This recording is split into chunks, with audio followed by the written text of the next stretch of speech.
જય માતાજી મિત્રો, કાલે ગાહડિયું લઈ આવ્યા અમે. બે ગાહડિયું કૂપન દીઠે સરકારે આપ્યું છે, એમનો આભાર છે. આ ગાહડિયુંમાં આવડા પાણા નીકળ્યા છે. આ પાણા નીકળ્યા છે, પાણા. મફત આપ્યું હોય તો સાઈડની વાત છે, પણ જે તે વખતે ગાહડિયું બનાવવા દીધી હોય છે તેથી વજનથી આપ્યું છે.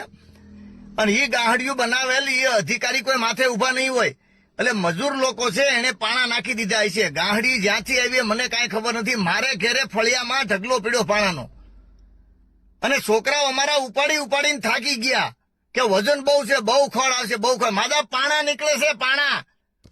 આના કરતા આ આંગળી કરવા કરતા નો દીધી હોત તો શું વાંધો હતો? સરકાર તો દે છે, પણ વચમાં બધા ખાઈ જાય છે. અને ગાહડિયું બનાવ્યું એમાં જે તે વખતે વજનથી બનાવવા દીધી હોય છે.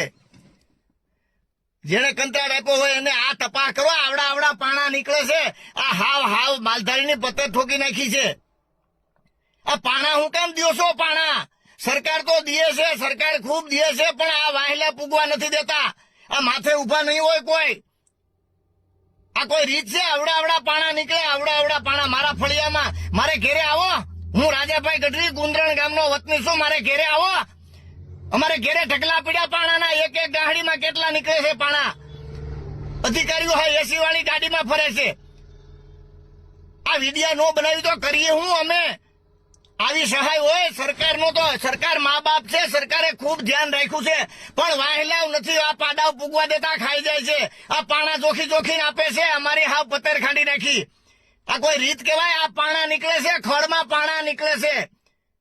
વિનંતી કરીએ મોદી સાહેબ ને, આપણા મુખ્યમંત્રી ભૂપેન્દ્ર સાહેબ ને, કે સાહેબ આ ગાહડિયું દે, એમાં પાણા નીકળે છે.